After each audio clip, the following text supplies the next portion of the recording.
All right. Welcome back to Talking Topics. I'm your host, Gooter Spooch, and with me today is two very interesting characters that you might have heard of, and my co host, Mike. Say hello, Mike. Hello, audience. As for our guests, I did think it'd be best if they introduced themselves. Hi, my name is Dex Desjardins. I'm a minister of Satan with the Satanic Temple and a member of our Ordination Council, which oversees the ordination of ministers. And I am Chalice Blythe. I am also a minister of Satan with the Satanic Temple, and I also serve on the Ordination Council along with Dex. And yeah, like you said, we are over the ministerial program with the Satanic Temple. Awesome. And today we're obviously going to be talking about your organization, but for those less informed, would you like to give us a basic overview of the Satanic Temple, such as like your tenants and things like that? Sure. So basically, we are an organization for non-theistic Satanists. So by non-theistic, we mean that we do not believe in the existence of any sort of a deity. Satan for us is a central symbol or metaphor, not a being that we worship. We have 7 tenets that address things such as basing your beliefs around the best scientific understanding and operating in the world with empathy and compassion towards all beings and other things too. Gotcha. So overall, you'd say that you're more of a, how do I put this, humanist organization as opposed to Uh, worshiping a specific god or promoting their tenets. Well, I wouldn't say we're a humanist organization. We are a satanic organization. We are Satanists. Our values do have humanistic characteristics to them, but we are not humanists in the sense that that's all that we are, or nor are we just atheists. Satan has a meaning to us, has a bigger meaning as far as what that character represents and why we call ourselves Satanists. So yeah, we're a satanic organization that has humanistic qualities, atheistic qualities, but at the end of the day, we are Satanists. Gotcha. And just to clear this out of the way, I'm sure that many people have heard of the Church of Satan and are wondering what your relationship to them or no relationship whatsoever is. Sure. So there is no relationship between us and the Church of Satan. The Church of Satan was founded in the 1960s by Anton LaVey. It is its own separate entity with its, own literature, values, general structure. The only thing that really ties us together is that we identify as Satanists. We all believe that Satan is not a literal figure. It is a metaphor, a symbol of eternal rebel in opposition to arbitrary authority. But we draw more inspiration of our idea of Satan from the Romantic Satanists, and the Church of Satan draws its inspiration more from, the teachings of Anton LaVey, as well as from other things such as, Ayn Rand. Some of their beliefs stem from that, as well as writings from Ragnar Redbeard. Interesting. And what is exactly does it mean to be a minister in this organization? Yeah, so basically it means that well, first of all, there's a process for becoming a minister. You have to take a course of study, there's exams, you have to write an essay, and you have to get a letter of recommendation from an ordained member of our leadership. What being a minister allows you to do, briefly, is it allows you to create and perform rituals on behalf of the Satanic Temple, including things such as legally binding marriages. Interesting. And do you have any like active places of worship or any buildings that you would regularly attend, such as a church? No, so we have one headquarters, which is based in Salem, Massachusetts. So the Salem Art Gallery, which is where you can find, our art gallery. It's where you can find our Baphomet statue and other things. Our Satanic Library. So that is our only building that we have, but we have congregations throughout I don't know, the world at this point. We're not solely US based anymore. But there's no meeting places, no churches, anything like that. A lot of the congregations either meet online, which is mostly what we're doing now, considering we still have a raging pandemic going on, or, they meet at other public places, each other's houses, things like that. Gotcha. And I was interested. So your art gallery, is that only from members of the temple, or No, it's open to the public. interesting? And the artist submissions, do you take them from anybody as well? I'm not exactly sure what the process is by which we procure. We have a person who Um, manages the gallery. I don't know. Yeah, I mean, it's run like, any regular art gallery where you have a curator who, probably accepts submissions or reaches out to artists, and, they have, their ability to display, and they'll have openings and stuff like that. So that portion is run like you would run a normal art gallery. And then you have different rooms, one having the main Baphomet statue. There's also main private art collection that is there. In the other rooms, you have the Satanic library, and then throne room, and then attached to the art gallery is also a Airbnb, which people can stay at headquarters in their own separate quarters there as well. So, Oh, And there's a great. gift shop. and Oh, there's, yeah. Oh, You buy your own miniature Baphomet statue. You actually, Yes, yes, you yeah, can. you actually Yes, can. you can. Is it that's made actually out of really rock cool. or metal? Like, what is it made out of? It's some kind of resin, composite Yeah. resin. I'm not sure. Gotcha. And that's actually a good point. Like, so your iconography, what exactly does Baphomet mean to the temple? Well, Baphomet has been a symbol in Satanism, since Satanism as a religious identity has been around. The Baphomet was originally an occult symbol made by an Egyptian, or sorry, Egyptian, wow, a magician. uh, Eliphas Levi. He was, really big occult figure, magician who created the Baphomet, icon, which, if you Google it, it's the half human, half goat, phallus, breasts, as above, so below. It's a symbol that represents the reconciliation of opposites, a balance. And when Anton LaVey founded the Church of Satan, Baphomet was a part of the iconography that he decided to utilize, especially the goat head figure. And that symbol has been intertwined with Satanism since then, and has been a part of the occult community for since it was created. So you would say that, well, here, let me rephrase this question. Would you say that magic is very closely intertwined with the temple, or what's its relation?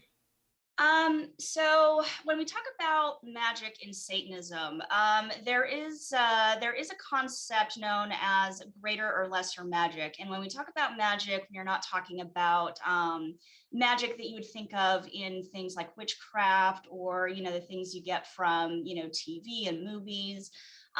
Lesser and greater magic have more of a willing something to become manifest. And so, with lesser magic, it's using, your wiles, your guile, your, willing something, through your action, you are willing something to manifest, to create it. So, you can use, as an example, I can put on makeup and I can put on lingerie, and, I want to manifest, desire in another person. And that outcome is something I want to do. So I'm using my lesser magic to make that happen. And greater magic is when you use, things like psychodrama, you use ritual, you use things like that to create a catharsis or a release or things like that. So you're actually doing an act, using all of the elements, taste, touch, smell, things in the room, lighting, music, things like that. And, we create ritual, and, through that have some kind of a cathartic release.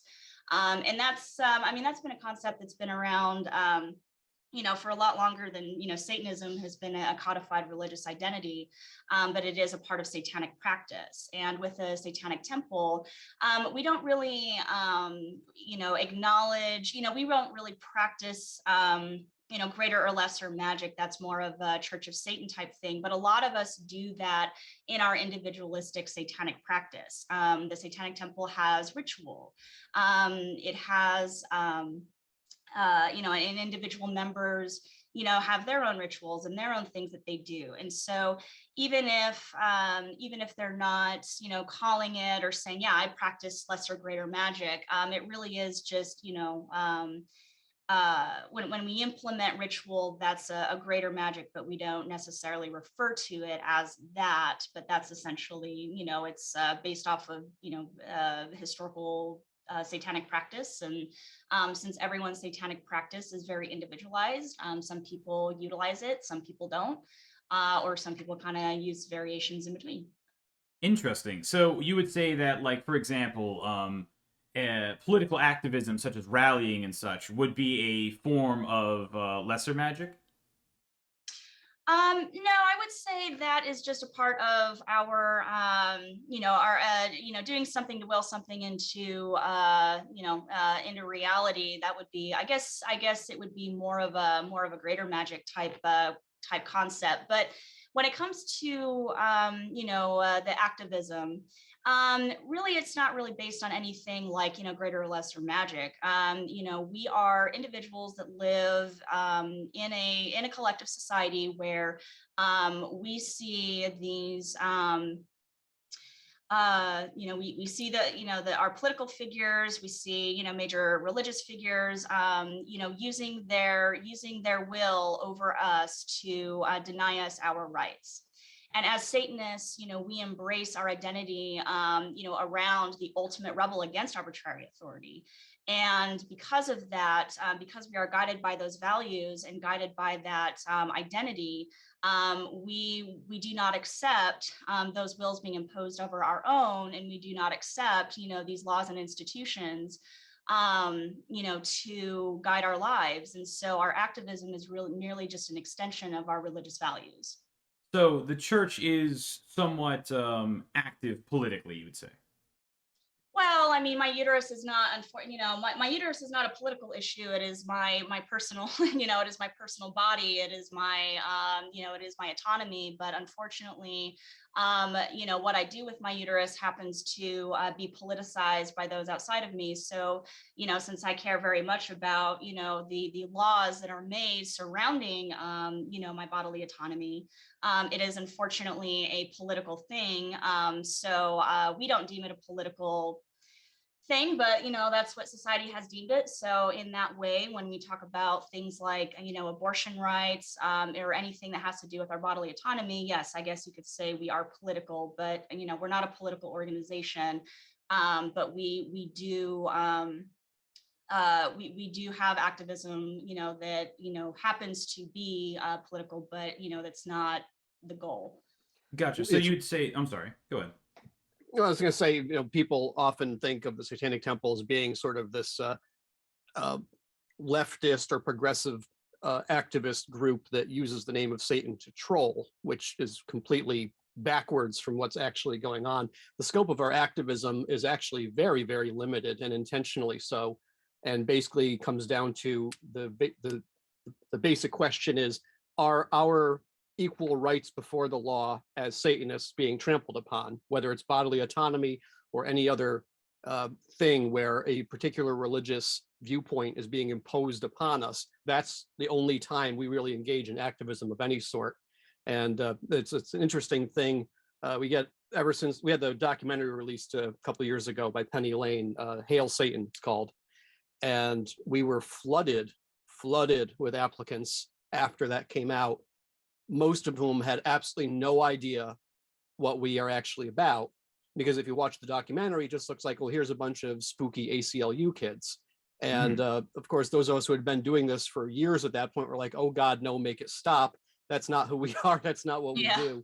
And a lot of those people that came in ended up rage quitting very loudly, because they felt like they'd been duped into something that wasn't what it is.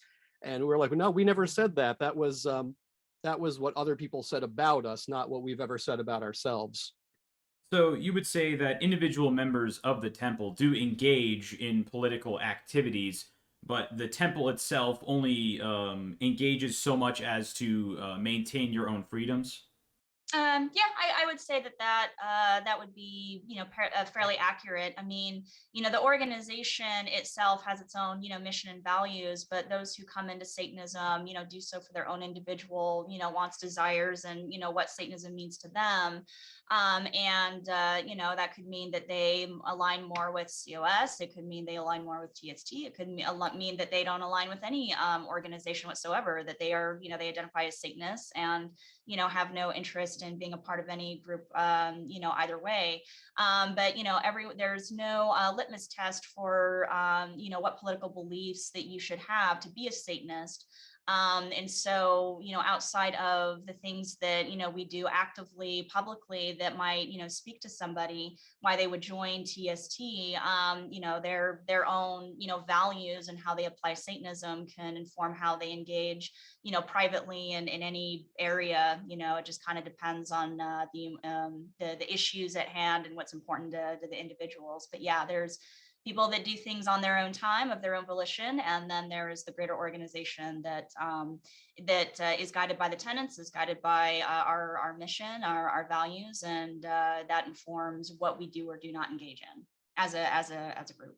Interesting. And to point out, like, well, not to point out, but more so to segue, I believe one of your the temple's main goals is to promote secularism. Would that be correct? I would say pluralism would be the best term for it.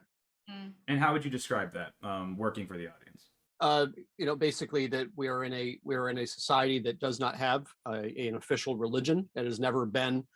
America has never had an official religion. It's not a Christian country. That idea is actually very new. I mean, it's from my grandfather's time, this idea that America was a Christian country. It's not written into any of our foundational documents. We're supposed to be a country where different belief systems are treated equally before the law, and that's what we want to see. Whether your belief system is Satanism or Christianity or no belief system at all, we would like a society where we all have equal treatment, we all have equal protection. And Yeah. I guess Oh, I'm sorry. I was going to say, I guess you could say that secularism potentially is the best way to achieve that. It's not our stated goal, though. Yeah, I mean, it kind of stems from either all or none. I mean, if you're going to allow any kind of religion to take place in the public sphere, you have to allow everybody. That's how equality works. And so, when you see things like our Baphomet statue, I mean, that stemmed from state capitals having 10 Commandment statues on public property. That is a public forum, and that representation represents just a minor community. And so, the idea is, well, if you're going to allow that representation in the public sphere, you have to allow everybody. And so that came about back in 2014, somewhere around there, with Oklahoma State Capitol that had the 10 Commandment statue. And, we proposed and even built this beautiful Baphomet statue to represent, Satanists. Be like, if you're going to have a 10 Commandment statue, then, we would like to have something to complement it and represent, another religious view, since that's essentially what you're engaging in, representing religious views in the public sphere. And, in Oklahoma, their reaction to that, since they did not want to give Satanists any recognition whatsoever, they took down the 10 Commandment statue. It's a little bit different in Arkansas, but it's one of those things where, we are not the ones pushing to have representation in any public forum, meaning that we are not wanting to have just ourselves represented. We just want to make sure that if any public forum is open to a specific point of view, that all points of view have to be represented. Okay, so if I'm understanding this correctly, you say something similar to, like, if a cross is to be displayed in a public forum, you'd also like there to be an inclusion of something like, and correct me if I'm wrong, like the staff of Hermes or something similar. Or something, yeah. Yeah. There's actually just today, I think it was, or maybe yesterday, our Illinois congregation unveiled a monument in the Capitol Rotunda, the Illinois Capitol Rotunda in Chicago, to very little pushback. And, that's exactly, okay, we're gonna have a Christmas tree, a menorah, some other things, and there's our little statue, and, they all coexist happily together. But we would never push to have a monument of our own put on public space unless there was already representation of other religions there on public property. Yeah. Gotcha. And that actually leads me into something else I wanted to ask you. Speaking of like sort of like iconography and things like that, do you have any sacred books that are core to your temple? I wouldn't say sacred. I'd say that we have kind of a library of source material that we draw inspiration from. But Anatole France's Revolt of the Angels is cited as one of the most inspired work of literature that is where our founders kind of took their inspiration from. The romantic Satan, the idea of what Satan represents. And then you have other works, from Blake to Shelley, that talk about the Satan as the character who's actually the hero of the story, who defied God, and was punished for it. Better to reign in hell than to serve in heaven. And then there's so much literature out there. A lot of us come from various satanic understandings and literature. A lot of us even still refer to the Satanic Bible, which was written by Anton LaVey. It's not our Bible, but there's a lot of our understandings of satanic practice that we draw from. That he had some good ideas. So there's things like that. But yeah, Revolt of the Angels, I think, would be one of our most foundational texts, but it's not considered a holy script. We actually don't have Bibles, in TST. Gotcha. And just to be clear, there's no such thing as like you pulling out a sort of black Bible written in blood to summon demons. That is not something that happens in your congregations. Nope. No. Gotcha. The other question I had for you was in terms of your iconography and overall belief system, do you have a lot of like sort of a more mixed relationship with Christian denominations, or are they mostly okay with your practicing? Yeah, Dex, you can go first. It's sort of all over the place. We've got just yesterday, for example, I was invited, or I'd been invited previously, and yesterday went to participate in an interfaith circle of light up in Troy, New York, and it was myself and clergy from various other denominations, and we stood around a tree and gave wishes for the upcoming year and stuff. So we sometimes we're welcomed and integrated into things, and invited by other churches even to participate in stuff. We've had congregations that, back when they were called chapters, that worked with Christian churches on charity drives, for example. And then, of course, we've had, as you'd expect, plenty of religious folks, mostly evangelical Christians, who have despised us quite a bit and openly. Yeah, but one thing to keep in mind is that it's it is a mixed bag, but it's even those that seem to accept us. I mean, we're not necessarily needing their acceptance to be considered valid. There is this weird idea that gets passed around, that to be seen as valid or to be good or acceptable in any way, shape, or form, the Christians have to, invite you to participate or acknowledge that you're not, the things that they very publicly say that you are.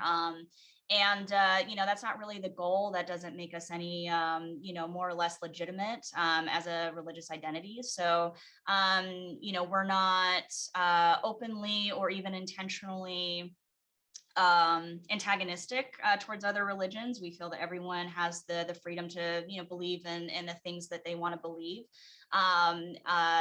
It's just the issue becomes when those beliefs are imposed upon others, especially when it comes to written law and institution.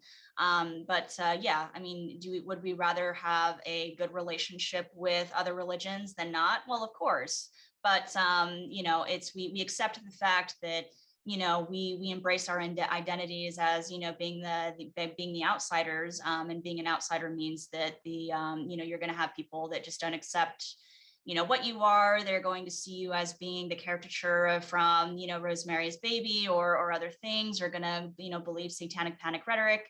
And it just is what it is, and you can only just be yourself. And yeah, so it's a mixed bag, I think.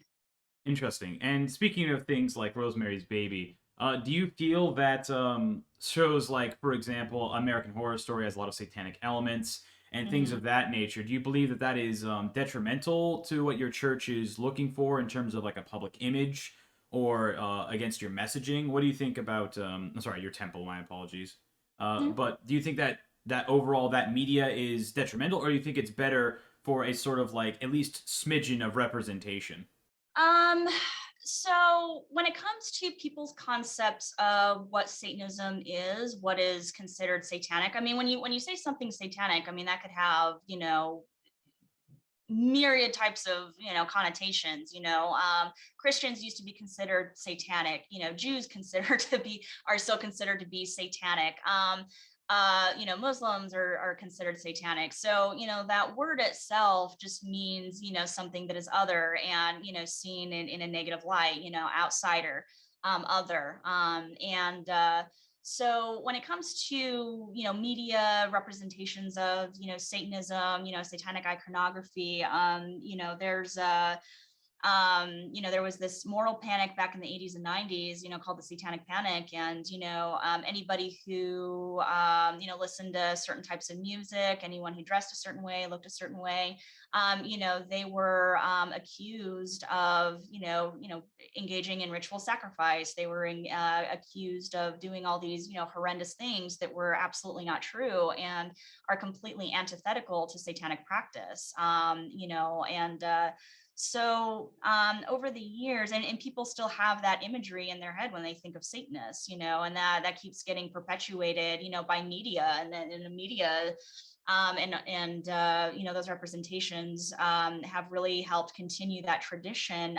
But sometimes you see things in a comedic way. Sometimes you see it in in an open way. I guess it's nice to see. Like I love seeing, I love American Horror Story. It's one of my favorite shows. And, when I see those types of things, I'm not seeing a representation of my actual religious values, but I sure as shit love the iconography and seeing it in media, especially seeing, because it's something that otherwise you would just see sprawled across the news saying, cult identified. But I don't know. I think it's kind of hit or miss. It depends on how seriously people take, media to represent, the true nature of it, and whether or not they see it as just kind of being a silly representation, or, just kind of your traditional, in media, when you think of a Satanist, you think of, these things, but they don't take that seriously in their lives as a way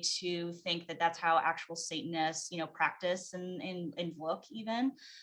So yeah, there's a positive and a negative. People still believe satanic panic rhetoric, and it's really unfortunate. But I love seeing that, as time goes by, there's, a lot more acceptance, I think, of Satanism, in that people are slowly starting to realize that Satanists aren't what, they thought they were back in the 80s and 90s. And then, of course, all throughout our history, leading to people dying. So that's kind of nice, but, it really depends on how people take that in their lives. But yeah, I don't know, Dex, if you had anything to. Yeah, I mean, overall, my thoughts on media representation are profoundly negative, and that's because, when I can't remember which book I read from Oxford University Press that claimed that the majority of American beliefs about Satan come from fiction. It's Rosemary's Baby, it's The Exorcist. Those two right there gave more of what Americans believe about Satan than all of religious scripture put together. And if you actually go into the Bible and look at who Satan is, it's very unclear. There is not really a biblical Satan. I come from a Jewish background. We don't have Satan. I mean, you have the word. It's a Hebrew word. It means the adversary, Hasatan. But who is it? It's Christians often claim it's the serpent in the Bible and the tempter in the desert and the beast of Revelation and other things. But that idea of a unified Satan that is all those characters is a relatively late phenomenon. It didn't happen until hundreds of years after the Christian Bible was put into its final form. And prior to that, and this is still true in Jewish belief, the serpent was literally a snake. It wasn't the devil. It was literally a talking anthropomorphic snake that lost its legs. And so, this idea that there's always been this Satan that's the symbol of pure evil is a relatively recent phenomenon. I mean, it really starts in its hardcore form in the Middle Ages, but then belief in Satan among Christians dropped off precipitously and continued to drop off through the 17 and 18, 1900s, and was kind of a non-issue until the 70s and 80s when you started to get these, fabulous works of what became satanic panic literature and movies. And that led to, people being accused of horrendous crimes, being killed, being locked in prison. Some of them are still in prison based off of stuff like the type of music they listen to and that they happen to live in the vicinity of where a murder happened. So overall, I would say I absolutely despise the media representation. And whenever I see our symbolism brought up in things, I cringe tremendously because people take that stuff as gospel and canon. There was one that was actually kind of funny, though. There's a show, Teenage Bounty Hunters. And in that, there are these young Satanists, and they're sitting there and they're explaining that they're from the Satanic Temple and they believe in empathy and compassion and pluralism and all that stuff. So that was an exception. I like that one. Yeah. And I guess and we saw a lot of this also with the rise of evangelicalism in America as well. So you've got this religious fervor and the connotations of evil and what that's attached to. It's by outsiders, by people that know nothing about Satanism at all. The use is always entirely negative, and it always has like a component of fear and evil attached to it. But I guess as a Satanist, knowing what these symbols mean, I tend to take more of a humorous approach to it, even though I understand that it's actually a serious problem, because it has ruined people's lives. It has, led to, people being incarcerated for things that they, first of all, were never, part of, they never did, people who weren't even Satanists, being accused of being Satanists, those people are still in prison. And, it's all based off of this idea of what, the word, the iconography, what that means to people that don't know the first thing about the practice or the religious, the beliefs or anything like that. So yeah, it's always used as a negative, but I think for me, when I see it, I just kind of chuckle to myself like, oh, that's cute. But And I'm sorry. And this is specifically for Dex, but feel free to chime in, Chalice. So when you think of the sort of accusations of ritual sacrifice and such, would you think it's fair to compare that to blood libel and how it affected the Jewish people, or do you think that's an overstatement? No, I believe it is 100% the exact same thing. And this is an old story. It goes back, as Shalice had mentioned, to pre-Christian times. And when the Christianities began to flourish in the Roman Empire, they were hit with the exact same accusations that at their mass they were drinking the blood of good Roman children. And then, of course, during the Middle Ages, it was Jews that were doing that, or witches, and frequently the two were indistinguishable in the popular viewpoints. And then that goes on, and it continues to be Jews for quite a while. And then it became Satanists. So it's literally the exact same charges. What is it? It's the things you cannot protect yourself against: harming children. They go for it's always the same thing. It's the thing you cannot defend yourself against. You're harming children. And if you're not against these people who are harming children, then you must love harming children too. So, and we see these things erupt largely when there is either civil disturbance or illness or things like that, where there's not a easy fix for it. And the other time you see these kinds of accusations really flourish is when there's a segment of society that's behaving in a way that the power majority does not approve of, but can't outlaw. So they create witch hunts and they get rid of people that way instead.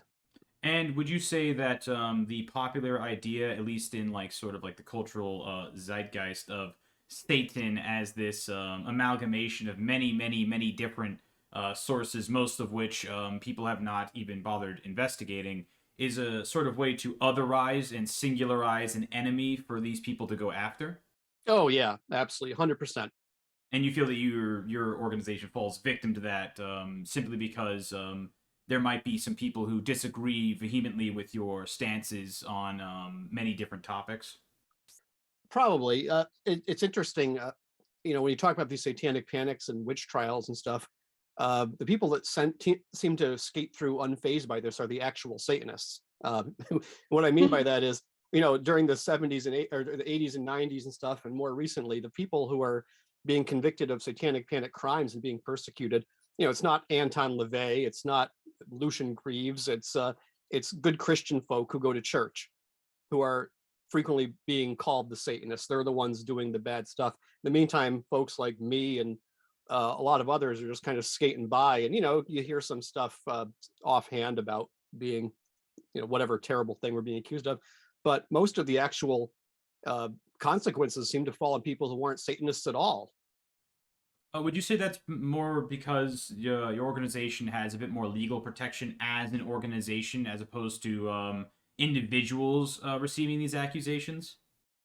My theory, Mm, I'm no, sorry, go go ahead. ahead. No, go ahead. My theory is just that people like the conspiracy, and when things out in the open, it can't be the conspiracy. Yeah, it's hard to use something as a weapon against you when you're very open about something. So we're very out about who we are, what we believe in, and we're very public about the things that we engage in. And so you can't use your identity as a weapon when you embrace your identity so much that that's kind of part of why we call ourselves Satanists. We're embracing our otherness. We're embracing our outsider status. It is not something that we are ashamed of.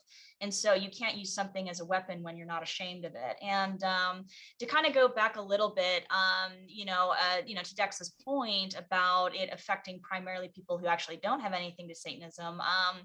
There are some consequences to people. Like when I was director of the After School Satan Club, I was my legal name as well as where I live was put out there. I was doxxed to the public, and I was seen as somebody who was going to harm children, teach Satanism to children, and use them as little sources of sacrifice to my Lord Savior Satan.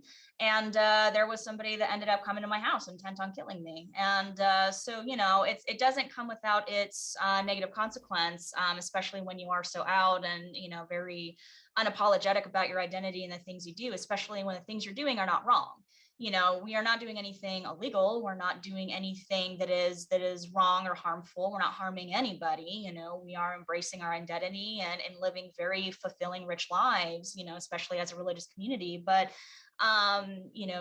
just by being a Satanist, that still carries with it the potential of having a very negative and lethal consequence. And it's and now that we live in the age of QAnon, people's satanic panic type rhetoric is being spurned up again. We saw a lot of this in the 80s and 90s with the satanic panic. It was a huge moral panic that led to people being accused of Satanism, ritual sacrifice. People went to prison off of accusations of things that never happened, and being something that they never even claimed to be. As Dex pointed out, I mean, people that were good, wholesome Christian folk were being accused of satanic ritual abuse, and they would go to prison based off of that accusation alone. And we thought that was just something that a lot of people claim that, well, that was just a point in time, that doesn't happen anymore. Oh no, it does. I mean, it's still people that still believe that type of thing. They're still in various parts of our communities. They're in mental health fields. There are doctors. There are religious leaders, and there are people that write our laws. And now we've got QAnon, who has really latched on to this idea of political figures engaging in satanic ritual abuse, child sacrifice, things like that. And, they go and they arm themselves and they go into places intent on freeing the children and protecting the children. And, these things don't exist. These people are not doing anything. We are not doing these things that we're accused of, and the others who are accused of are not doing these things. But, when you're talking about, child abuse in any form, it's a very emotional topic. And it's not to say that child abuse doesn't exist, because it does. We know it does. But that tends to get put on the Satanists first, as opposed to addressing the real problem, like, the Jeffrey Epsteins of the world. They're not Satanists. They're just normal people that, have, yeah, they're the normal people doing the really shitty things, but, they're the ones that tend to get away with it or are never seen for what they are. But the Satanists bear the weight of the crimes we're not committing. Would you say that the government doesn't do an adequate enough job of protecting people who might be more high risk due to their positions in organizations like yours? How do you mean? So, for example, when you were doxxed in your past, do you believe that it should be the responsibility of the government to sort of assist in allowing you to continue your free speech unabated without fear of reprisal by, for example, that person who came to your house? Well, I don't think the government is in a position to allow me to do my, to have anything that's my basic human right. I think that, this idea of another entity allowing me to do that is kind of absurd. I think by the mere fact that I am a human being with human rights, that is what allows me to engage in that, and the government shouldn't have be in a position to have the authority to allow me to do those things. Interesting. And another thing I wanted to get to is in your core tenets, the last one in particular seems quite interesting to me. I'll go ahead and read it aloud for those who are listening. Every tenet is a guiding principle designed to inspire nobility in action and thought. The spirit of compassion, wisdom, and justice should always prevail over the written or spoken word. Do you feel that that is your core principle, and do you feel that it devalues the previous 6 tenets? Well, the thing to understand about our tenets is that they're all informed by each other. The tenets exist as a whole, and they're not interpreted, they should not be interpreted singularly without the other. So that particular tenet, when I think of that one, I think that that one is, very central to when we think about, our activism, for example. So let's talk about reproductive rights. I think it's a really good tenet that speaks to why we are, engaging in, legal battles with our right to a bodily autonomy. The laws and institutions are currently trying to take away our rights to bodily autonomy. And just because it's the law, or just because there are laws being written, doesn't mean that they're correct and they shouldn't be fought against. And so, if you're a person of childbearing potential in Texas, or if you're a person of childbearing potential in any other state that is just frothing at the mouth to, make abortion illegal, especially since there's a Supreme Court case right now that could determine whether or not these states enact full outright outlawing of a medically necessary, perfectly legal procedure. That tenet speaks to, us, with our values and how we view our bodily autonomy, especially with, tied to our religious beliefs.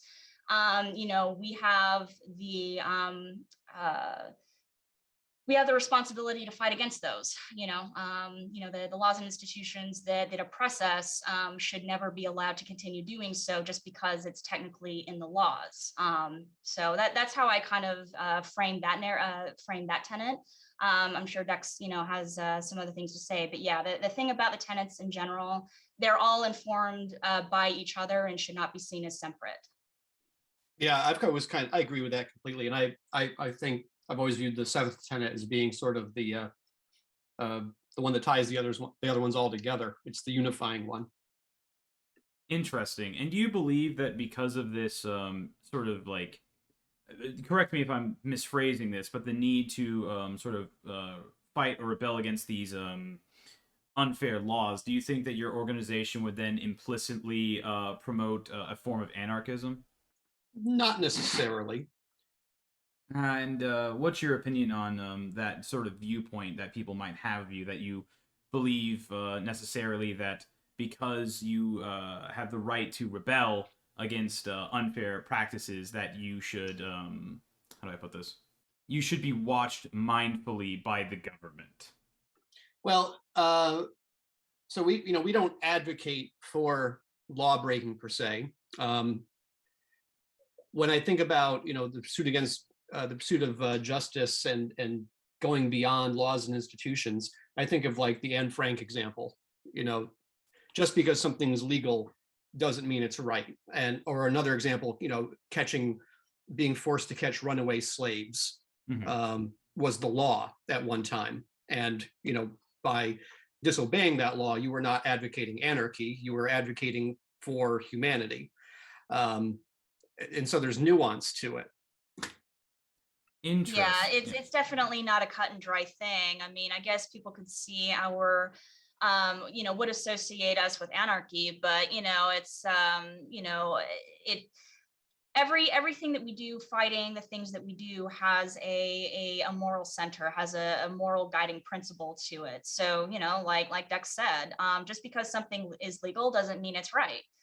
Just because we're looking at a potential future in the United States where abortion could be completely outlawed, doesn't mean it's right, doesn't mean that it's something that people should accept, because these laws in a lot of the institutions that uphold them and put them into place are guided by people that have their own moral stance, which reflects only on their values, but they're imposing them upon others. So it is our it is within our guiding principles to fight for what we believe is right, and also to fight for not having our religious freedoms being imposed upon, our bodily autonomy being imposed upon, anything that would allow us to be a free people, as much as these laws are intended to reflect on the values of a very small portion of society that really has a critical impact on others, and it especially has a critical impact on us as Satanists. And we find that, or we feel that it is our duty to fight against those and to protect our rights. And by protecting our rights, that has an effect on the rights of others as well. So it's not just us. The others can benefit from that as well. Interesting. And to go sort of a little bit back to the Satanic Panic and the rhetoric around it, I've also noticed that your fourth tenet, and I'll read that aloud for the people at home. The freedoms of others should be respected, including the freedom to offend. To willingly and unjustly encroach upon the freedoms of another is to forego one's own. Do you believe that people should be allowed to silence other sort of hurtful or damaging rhetoric on things, for example, like social media? For example, the accusations of child sacrifice and such directed towards you. Well, there's offense, and then there's just straight up lying. So for example, if someone had ever accused me of harming children, well, they better have really good evidence, or else I personally, not as the Satanic Temple, will come after them for slander and libel in court, because it's not true, and truth matters. If someone says, I don't like the Satanists and I think they suck and their values stand against what I believe are good American values, okay, well, I'll disagree with them, but that's fine. That's their right to say. So, Satanism's it's all about gray areas and nuance. We are quite not black and white on almost any topic. And that makes it very hard for a lot of people to understand us, and for some people to take us seriously, because a lot of people only take viewpoints seriously if they're extreme or they're black and white, or there's no give to them at all. So for example, does a person have the legal right to say offensive, racist, sexist, anti-Semitic, homophobic crap? Well, sure they do. They have the legal right to say so. That doesn't mean we're going to give them a platform for it. That doesn't mean we're going to tolerate that kind of stuff within our membership. So, it depends. What type of rhetoric? Are they just saying we suck? All right, that's fine. Are they saying that people should come to our temple and shoot our members? No, that's not offensive. That is dangerous, violent, illegal levels of speech. That's my view on it, at least. Yeah, and I would agree with that 100%. Because there's gray area, because there's a difference between somebody saying something and then somebody causing an effect to happen. That's a delineation, and when your speech causes harm. Especially when it comes to someone's speech causing a physical harm, that's when it can no longer be seen as just that. So really good example I think people can relate to is January 6th, and the question being asked of whether or not Trump incited it or is responsible for it. Where does his free speech land on that? And so so there's a difference between somebody calling us fucking assholes and whatever, that's fine, who cares, and then there's somebody using their speech to cause another person to cause us harm, and we don't just because somebody has the right to say it doesn't mean we're going to, one, like Dex said, give them a platform, or two, allow it to be within our sphere. We don't necessarily want to be surrounded by people or have them within our congregations that have certain views on the LGBTQ community, on the different on BIPOC community, anything like that that is just harmful. Interesting. And do you think that the amount of nuance that your organization sort of has, sort of fundamentally as a part of it, is seen as like a pattern of, for example, like evasiveness by the general public? And do you think that's why they attempt to pin you down in this black and white view?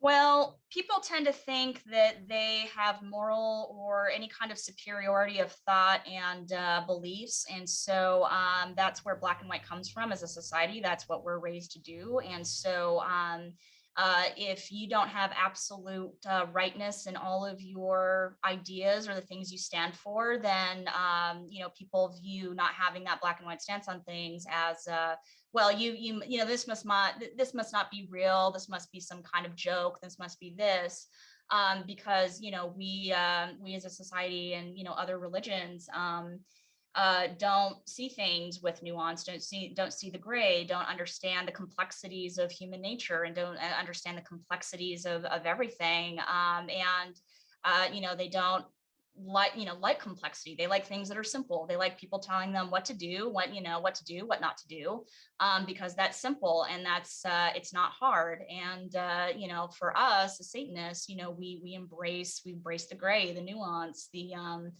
challenging ourselves. And one of our tenets talks about not distorting facts to fit our own narrative.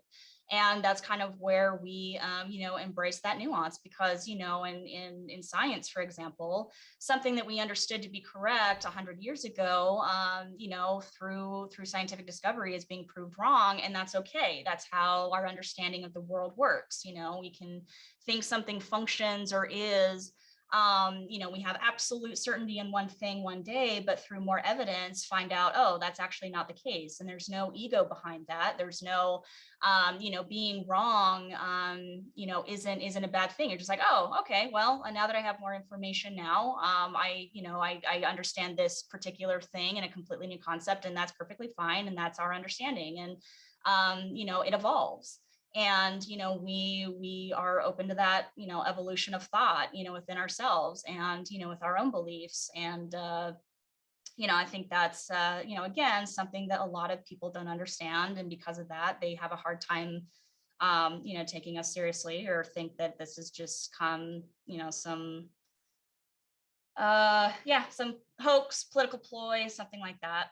So the last thing I'd like to mention is when you spoke earlier about joining the temple and you talked about applications, what are sort of the requirements you look for in members when they apply? Well, so there's different levels, I guess you could say. It's not like there's a tiered or hierarchical membership, but pretty much anyone can be a member. And all you have to do is go online and fill out a form and hit submit, and that's it. Welcome, you're part of it. We don't even have to know your real name, where you live, or any of that stuff. It's sort of like a free association for that type of, technically, yes, you're a member, you're on our membership roster, but that's not a very fulfilling experience of, getting on a mailing list and you get to find out when we have sales in our shop, whoop-de-doo. But if you want to get actively involved and really, really like be a part of the community, you have to either volunteer for one of our campaigns or join one of our congregations or candidate groups, which is a group that's trying to become recognized as a congregation. And for that, the process is far more involved, and usually involves probationary membership periods and attending events, and sometimes there's some kind of learning prerequisites like attending like a 101 course or reading certain books. So it really depends on how involved someone's trying to be. If they're trying to be involved enough where they show up to a physical event and people know who they are, then we're looking for someone who first of all can respect the different communities that TST is comprised of. So you respect women, you respect LGBTQ folks, you respect BIPOC folks, and you're not making anyone feel unwelcome because of their existence and who they are. We expect that people are going to take the time to learn about the religion they are working to be part of. I think that's probably the big things. Chalice, what do you think?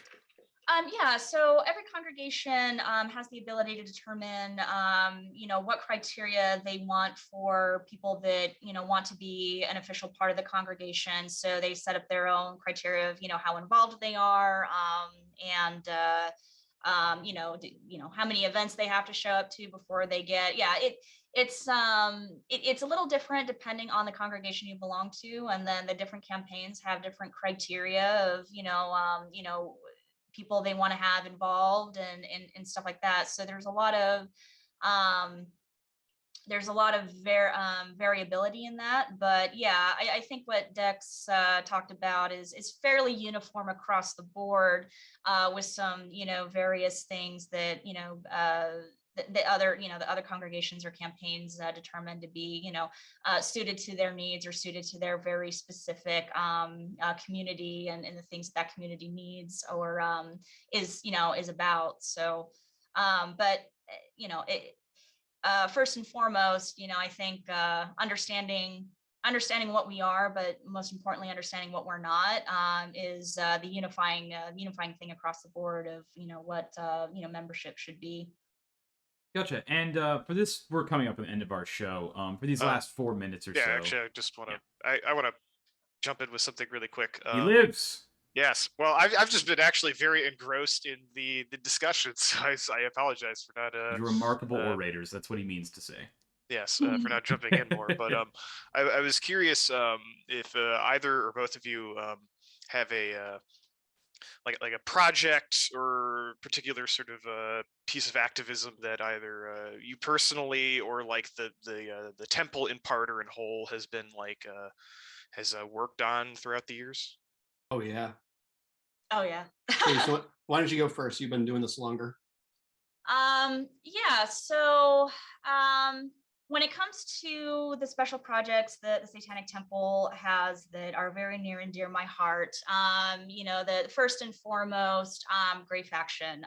Grey Faction is one of the things that actually drew me to the Satanic Temple in the beginning. It is a campaign of TST that's dedicated to ending the ongoing satanic panic in the mental health field. Patients deserve to be treated using methods based on the best available science. And we hold accountable therapists that perpetuate harmful pseudoscience and long debunked conspiracy theories, such as satanic ritual abuse, things like that. There are still people giving mentally unwell patients, convincing these people that they were victims of satanic cults, and using debunked therapies to get them to believe that they were subjected to things that they were not, causing false memories, things like that. And we find that incredibly abhorrent. And it is Grey Factions want to make sure that those therapists are identified, using not only the information that they themselves put out there as their beliefs and their practice, but also taking in patient accounts of things that happen to them, survivor stories, talking to them, and keeping track of the things that they put out there as, look at what this person is doing, and what they're utilizing with their patients, and making sure that licensing boards are aware of what's going on, and hopefully getting their licenses revoked. So I've tried to assist in that for many, many years. There's a lot of things that they do, which is amazing. If people are interested in that, greyfaction.org, Grey, Grey. And then, our reproductive rights, something that is very near and dear to my heart, especially considering it affects me. I've had my own experiences that are directly related to the goals and mission of religious reproductive rights campaign, which is essentially our goal to protect a person's ability to get a medically necessary, legal, and protected procedure, abortion, and things like that, and anything else that would impose our reproductive rights. So those are the two things that I'm the most, I guess, the most a part of, the things that I care the most about. Dex. Well, and don't forget you're on that whole Ordination Council too. Oh yeah, I do that too. and was former national director for the After School Satan Club, and was on our international council, which was the governing body for the organization for like what, I don't know, 100 years. Yeah, chapter head. Yeah, so I've done a lot. I just it's hard to choose. and I'm sure I'm missing a whole bunch of other stuff. In fact, I know I am, but so yes. It's difficult when you're so successful and so regaled in so many different accolades. She keeps thinking that people don't respect her work, and it's like, you have to stop with that. My story is not quite as long. Mostly right now I'm involved in the Ordination Council and helping to organize our continuing education lessons for our ministers that they're going to have to take to renew their ordination on a year-to-year basis. I've worked a bit on Grey Faction, nowhere near as much as Chalice has, and I don't know, founded a chapter once. Very interesting. Cool. And is there anything else, as we come to the closing of our show, is there anything else that you just like to let the people know? Any anecdotes you'd like to tell? Well, I mean, if people are interested in at all about anything we've talked about, we do have our website. It has a lot of information about who we are, what we do, and the various, not only congregations that are out there, but the various campaigns we have. So it's just the satanictemple.com. And we have those links will be below. Also, if you could give me links to Grey Faction and such, those will be in the description. Yeah, absolutely. And then this upcoming February, we have SatanCon. It's a big to-do that we're putting up in Scottsdale, Arizona, and it's to commemorate all the work we've done, all the community we have, and to celebrate the community we have in Scottsdale, Arizona, and the equality gone too far. I could tell you guys a little bit more about that. It's a big-winded story, but anyway, we've got that coming up February 2022. But yeah, other than that, just we're all over the place. We have all of our information up there, so just click the links and reach out if you have any specific questions, I guess. Yeah, and I can always provide contact info too if anyone wants to get in touch directly. Yeah. Wonderful. And did you have anything, Dex? Just if you're trying to find out information about us, it's best just to go to the official sources like our website, or there's a really good book, the name of which is completely escaping me at the moment. Is that Speak of the Devil? Yeah, it's Speak of the Devil. Speak of the Devil by Professor Joseph Laycock. Those are your best sources of information for us. The documentary misses some of the biggest things about who we are, to a fatal degree, in my opinion, at times. And most people who aren't part of it just don't know what the hell they're talking about. Yeah, but if you want an entertaining hour and a half of some stuff, yeah, I think it's still on Hulu. It's a Hell Satan ? It's on Hulu, but with the caveat that it does not represent us at all. It's merely a snapshot of some of the things we've done. Professor Laycock's book is a really good resource for essentially the inception of TST and what we're about. And then all of the online resources are really good. And we'll also provide our contact information for any further questions. Well, we've covered a lot of ground today, and I just want to reach out and say thank you for coming today, and we really appreciated all your insight and for you taking your time out of your days to come visit our little podcast. I Yeah, of appreciate course, the thank you for invitation. having us. Yeah, thank you. Yeah, and you'll have a wonderful day. Links for everything will be in the description as always. Bye-bye.